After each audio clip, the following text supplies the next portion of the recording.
قضا روزے رکھنے کا طریقہ، قضا روزے جو چھوٹ جاتے ہیں وہ کس طرح رکھیں گے؟ کیا روزانہ رکھے جائیں یا وقفے وقفے سے رکھ سکتے ہیں؟ انہوں نے نام نہیں لکھا، جس طرح چاہیں رکھیں، کنٹینیو بھی رکھ سکتے ہیں، وقفے وقت سے بھی رکھ سکتے ہیں۔ اگر البتہ علماء کہتے ہیں کہ ایک رمضان کے روزے اگر چھوٹیں تو دوسرا رمضان آنے سے پہلے پہلے اس کو مکمل کر لیں۔ اتنی سستی کہ ایک دوسرا رمضان بھی گزر جائے تو یہ جائز نہیں ہے، اس میں اس بات کا خطرہ ہے کہ گناہ ملے گا۔ کمرے میں خون کی چھینٹوں کا مطلب، ہماری ماما کے کمرے میں خون کی چھینٹیں پڑتی ہیں، اب اکثر اوقات ان کے منہ پر بھی خون گرتا ہے، اس کے بارے میں رہنمائی فرمائیں۔ دیکھیں یہ خون کی چھینٹیں اور بندر کے پنجوں کے نشانات، ان چیزوں کو جتنا لفٹ کرائیں گے نا یہ اور مسلط ہوں گی، اور لفٹ نہیں کرائیں گے تو کچھ بھی نہیں ہوگا۔ تو چھینٹیں وینٹیں نظر آئیں منہ دھو لیا کریں، اور پھر بھی اگر خطرہ ہو تو ڈیٹول سے منہ دھویا کریں، اس سے جراثیم بھی انشاءاللہ ختم ہو جائیں گے۔ جن چڑیل بھوت کو جتنا لفٹ کرائیں گے مسلط ہوں گے۔ میری رائے اس بارے میں بالکل یہی ہے، اگر میری رائے پر اطمینان نہیں ہے تو کسی اور کی رائے سے آپ کسی اور سے پوچھ سکتے ہیں، میں کبھی نہیں مشورہ دوں گا آپ کو عاملوں کے پاس یا ان چکروں میں پڑھیں۔ آپ سورہ فلق سورہ ناس کا رات کو دم کریں، اپنے اوپر آیت الکرسی پڑھ کے دم کریں، جو سنت طریقہ رسول اللہ صلی اللہ علیہ وسلم کا تھا۔ سورہ فلق سورہ ناس 3 دفعہ پڑھ کے ہاتھ پہ پھونکیں اور رات کو اپنے جسم پہ پھیریں، بس اتنا کافی ہے۔ طلاق کی ایک خاص صورت کا حکم، میرے شوہر سے میری لڑائی ہو گئی تھی، انہوں نے کہا تمہیں طلاق چاہیے نا، میں تمہیں طلاق دیتا ہوں، حالانکہ میں نے لڑائی میں ان سے طلاق کا کوئی مطالبہ نہیں کیا تھا، کیا اس طرح طلاق ہو گئی ہے یا نہیں؟ حفصہ صاحبہ نے پوچھا ہے۔ جب انہوں نے کہا نا تمہیں طلاق چاہیے نا، میں تمہیں طلاق دیتا ہوں، تو اس کا مطلب ہے کہ طلاق دیتا ہوں، بس ہو گئی ہے طلاق۔ اور اگر ان کے کوئی ورڈنگ اس طرح کی تھی کہ تمہیں اگر تمہیں طلاق چاہیے تو میں تمہیں طلاق دیتا ہوں، یعنی اگر کا لفظ ان کے کلام میں چھپا ہوا تھا تو طلاق نہیں ہوئی ہے، لیکن ظاہر اس کلام سے یہی لگتا ہے کہ میں تمہیں طلاق دیتا ہوں کا مطلب یہی ہے کہ میں نے تمہیں طلاق دی ہے، تو قضان بہرحال طلاق واقع ہو گئی ہے، اور عورت نے جب یہ کلام سنا ہے تو وہ یہی سمجھے گی کہ طلاق شوہر نے دے دی ہے مجھے، لہذا ایک طلاق ہو گئی ہے۔ فوت شدہ پیدا ہونے والے بچے کا نام اور عقیقہ، میرے 2 لڑکے پیٹ میں ہی ختم ہو گئے ہیں، کیا مرے ہوئے بچوں کا نام رکھنا اور عقیقہ کرنا ضروری ہوتا ہے؟ ایک خاتون انڈیا سے پوچھتی ہیں۔ اللہ تعالیٰ ان بچوں کو قیامت کے دن آپ کے لیے سفارش بنائے۔ ایک حدیث میں آتا ہے جو ماں کو حمل بھی ضائع ہوتا ہے نا تو وہ بچہ بھی قیامت کے دن سفارشی بنے گا۔ تو بچوں کی اگر باڈی مکمل ہو چکی تھی، ہاتھ پاؤں ناک بن چکے تھے، تو پھر ان کا نام رکھیں آپ، لیکن عقیقہ نہ کریں، تو نام رکھ لیں ان کا۔ اور اگر اتنے یعنی تھے کہ وہ ان کی باڈی وجود میں ہی نہیں آئی تھی، پھر نام نہ رکھیں۔ اونٹ کا پیشاب کیا اسلام میں حلال ہے؟ بخاری کی ایک حدیث ہے کہ جب بعض لوگ مدینہ آ کر بیمار پڑ گئے تھے تو آپ صلی اللہ علیہ وسلم نے انہیں اونٹ کا پیشاب پینے کی ہدایت کی۔ بہت سے غیر مسلموں نے مجھ سے یہ سوال پوچھا ہے کہ اسلام میں یہ حکم ہے، میں نے کچھ نہیں بتایا کیونکہ اس کا میں صحیح مفہوم نہیں جانتی، اس کے بارے میں میری رہنمائی فرمائیں۔ گلفشاں صاحبہ ہندوستان سے۔ صحیح ہے، بخاری صحیح مسلم کی حدیث ہے، قبیلہ عرانیین کے کچھ لوگ آئے تھے، وہ اصل میں تھے منافق، اور وہ صحابہ کو دھوکے سے لے گئے، انہوں نے لے جا کے قتل کر دیا۔ تو جب وہ مدینہ آئے تھے تو ان کے پیٹ میں درد تھا، تکلیف تھی، پیٹ پھولنے لگے تھے ان کے، آپ صلی اللہ علیہ وسلم نے حکم دیا اشربوا من البانہا و ابوالہا، ان کو اونٹوں کا دودھ پلاؤ اور پیشاب، بول کی جمع ابوال آتی ہے۔ تو اس حدیث کی بیس پہ بعض فقہاء اس کے قائل ہیں کہ اونٹ کا پیشاب حلال ہے اور بیماری میں پیا بھی جا سکتا ہے، لیکن امام ابو حنیفہ اور بعض دوسرے فقہاء اس طرف گئے ہیں کہ اونٹ کا پیشاب بھی اسی طرح حرام ہے جیسے دوسرے جانوروں کا پیشاب حرام، اور بالکل اسی طرح ناپاک ہے جیسے دوسرے جانوروں کا پیشاب ناپاک ہے۔ اور اس کے دلائل بھی بہت واضح ہیں کہ نبی صلی اللہ علیہ وسلم نے حکم دیا استنزہوا من البول فإن عامۃ عذاب القبر منہ، آپ صلی اللہ علیہ وسلم نے فرمایا پیشاب سے بچو، یعنی چھینٹوں سے بھی بچنے کا حکم دیا، اور فرمایا کہ اکثر عذاب قبر پیشاب کی وجہ سے ہوتا ہے۔ تو اس میں آپ نے فرق نہیں کیا کہ کس کا پیشاب، ہر قسم کے پیشاب اس میں داخل ہے۔ دوسری بات یہ کہ اس حدیث سے اگر یہ ثابت ہوتا کہ پیشاب اونٹ کا اسلام میں حلال ہے یا پیا بھی جا سکتا ہے تو صحابہ نے کسی نے تو اس حدیث پر عمل کیا ہوتا۔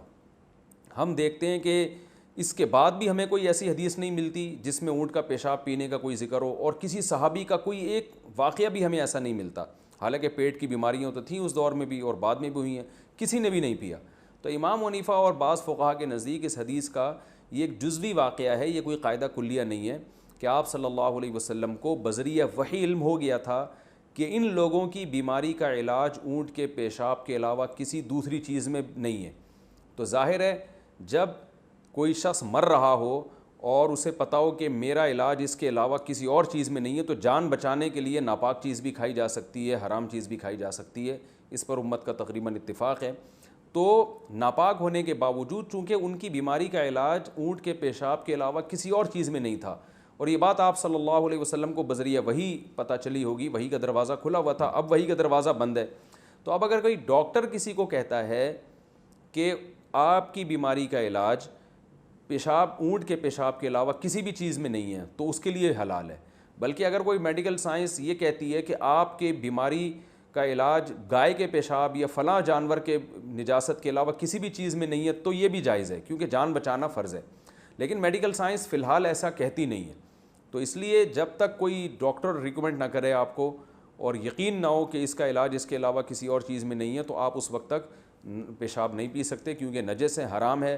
اور حلال چیزوں سے ہمیں پہلے حکم ہے کہ ہم دوا کریں۔ حلال چیزوں میں اگر کوئی چیز ایسی ہے ہی نہیں جس میں آپ کی بیماری کا علاج ہے، پھر مجبوری میں آپ جان بچانے کے لیے مردار بھی کھا سکتے ہیں، تو یہ بھی کر سکتے ہیں۔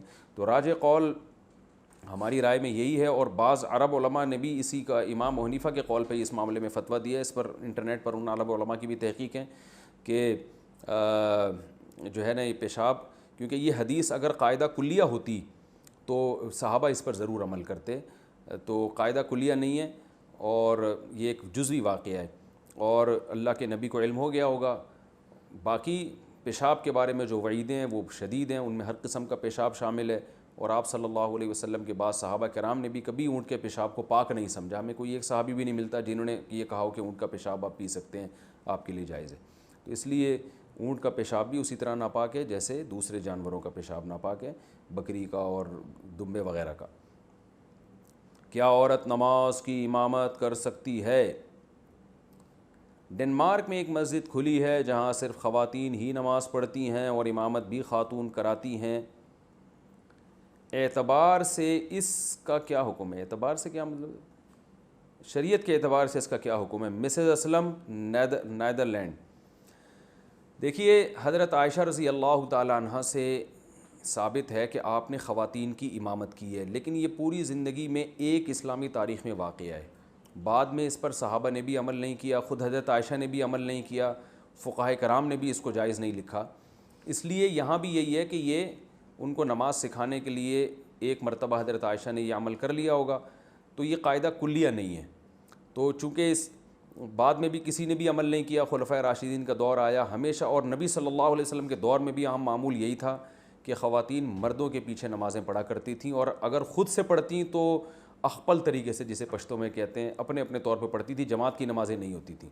تو اسی لیے علماء کہتے ہیں کہ اگر عورت کی امامت کر لے تو حضرت عائشہ کی اس حدیث کی وجہ سے نماز تو بہرحال ہو جائے گی، لیکن یہ کہ یہ عمل پسندیدہ نہیں ہے اسلام میں، اور اس کو معمول بنا لینا بہرحال ٹھیک نہیں ہے۔ تو ڈنمارک میں اگر ایسا ہو رہا ہے تو زندگی میں ایک آدھ دفعہ ہو گیا تو چلیں ٹھیک ہے، لیکن اس کو معمول بنا لینا اس کی بہرحال اجازت نہیں ہے۔ عورت کو چاہیے کہ وہ مرد کی امامت میں نماز پڑھا کرے۔ فوری رد عمل کی طلاق کا بعد میں کیا حکم ہوگا؟ میاں بیوی میں شدید جھگڑا ہو رہا تھا، بیوی کی ماں نے فوراً فون کر کے کہا میں تمہیں لینے آ رہی ہوں۔ شوہر نے کہا اگر تمہارے گھر والوں میں سے کوئی بھی یہاں آیا تمہیں لینے کے لیے تو میں تمہیں فارغ کر دوں گا۔ اب اگر بیوی کے گھر میں سے کوئی بھی وہاں گیا تو کیا طلاق واقع ہو جائے گی؟ نیز ایک طلاق ہوگی یا 3 ہوں گی؟ مریم صاحبہ لاہور سے۔ دیکھیں، آپ کے میاں نے یا جس کے بھی میاں کی بات ہو رہی ہے، اس نے یہ تھوڑی کہا ہے کہ کوئی بھی لینے آیا تو اس سے تو تم فارغ ہو، بلکہ اس نے یہ کہا ہے کہ اگر کوئی لینے آیا تو میں فارغ کر دوں گا۔ تو کر دوں گا کہ الفاظ سے طلاق واقع نہیں ہوتی۔ ہاں، اگر یوں کہتے کہ کوئی لینے آیا تو تم فارغ ہو، اور فارغ کا سیاق و سباق سے پتہ چل رہا ہے کہ یہاں ان کی مراد طلاق تھی، پھر اگر اس وقت کوئی لینے آ جاتا تو طلاق ہوتی، بعد میں لینے آتا تو نہیں ہوتی، کیونکہ ان کا مقصد یہی تھا کہ ابھی لینے آیا کوئی۔